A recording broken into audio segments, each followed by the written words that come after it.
Popoff here for the Contrarians. Welcome back to another edition of Reliving Old Reviews is a Useless Tool of Confusion. Today we go back to Disc and Music Echo magazine for a period review, and we're going to, analyze it a little bit. A period review of Deep Purple Machine Head. So let's take a look at what they have to say. It actually gets a headline, and it is the main review of this particular edition, which has Wooden Horse, Aretha Franklin, Jim Price, Richie Havens, the Groundhogs, Chuck Berry. Wow. So yeah, Deep Purple Machine Head. The headline reads, "Just a flash of inspired purple." Purple are still careering along in their pulverizing manner, oblivious to the subtleties and nuances that are possible even with riffy rock. So that's interesting. They're saying right off the back that there's a sense, there's an understanding that there are these occasional records that are almost always more or less heavy metal, right? The distortion pedal is on. So there's a recognition that it's missing the subtleties. And subtleties just means that you're doing other kinds of music on your 35-40 minute album. So it's missing the subtleties because it is more or less a heavy album, right? So that's what's going on here. So this reviewer already, AT is the initials. It's usually kind of just says by the panel, right, in disc. Has a little bit of impatience with this record. It's a great shame because they do show flashes of white light inspiration.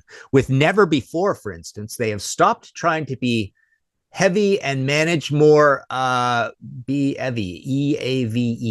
and manage more real tension and power. Gillan's voice is 100% more effective when he's not overdoing things, and so is Ritchie Blackmore's guitar playing, which is funny because Never Before is considered the underwritten, not so great song on the album. It was written to be a single. The guys in the band aren't crazy about it. It's a little poppy, it's a little pedestrian, but this AT seems to pick it out as one of the greater songs on the album.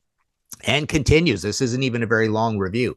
On Never Before, there's some of the fire of early Cream, particularly in the vocal harmonies and guitar. But otherwise, so much of it is simple-minded formula rock with nary a backward glance to see how they are faring. So a comparison to Cream, right? Because there's not much to compare bands to at all. I know what he's getting at here. There is some Jack Bruce isms, I suppose, to the singing on this song. But crazy that on a review that is 1, 2, 3, 4, 5, like 5 paragraphs, 2 of them are basically about Never Before.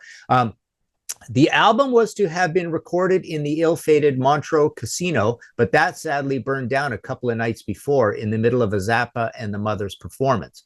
After much searching, Purple packed off the Stones' mighty mobile to the town's Grand Hotel and converted a couple of corridors into a studio. Most of the tracks were written at the Grand, songs like Smoke on the Water, which relates to the story of the fire, and Maybe I'm a Leo, Highway Star, and Lazy are from their last British tour. So mentioning that these songs were played live.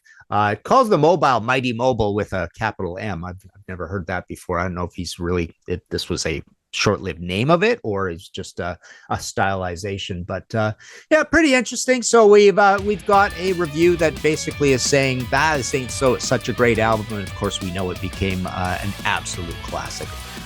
So there you go. Another edition of Reliving Old Reviews. Useless Tool of Confusion.